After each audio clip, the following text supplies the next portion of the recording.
अस्सलाम वालेकुम नाज़रीन, अलर्ट न्यूज़ की स्क्रीन से मैं हूं यासर मुमताज़ और मैं इस वक्त मौजूद हूं लैंड रिकॉर्ड रेवेन्यू सेंटर में, जहां के मुलाजमीन अपने मुतालबात की मंजूरी के लिए सरापा एहतजाज बन चुके हैं। इनके मुतालबात क्या हैं और एहतजाज का ये सिलसिला कब तक जारी रहेगा, मेरे साथ मुजाहिरीन मौजूद हैं, मजीद उन्हीं से जानते हैं। जी बिस्मिल्लाहिर्रहमानिर्रहीम।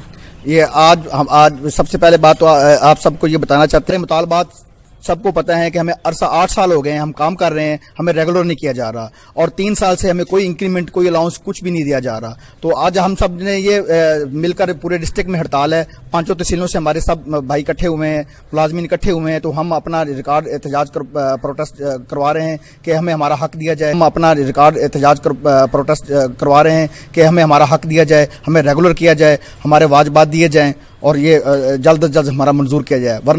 वरना 4 वीक का हमने नोटिस दिया हुआ है इनको। 4 नवंबर के बाद अगर ये हमारे मुतालबात पूरे नहीं करते तो हम पूरा पंजाब बंद कर देंगे और गैर मुइना मुद्दत तक, जब तक ये हमारे जायज़ मुतालबात पूरे नहीं करते, हम इनका तालाबंदी कर देंगे।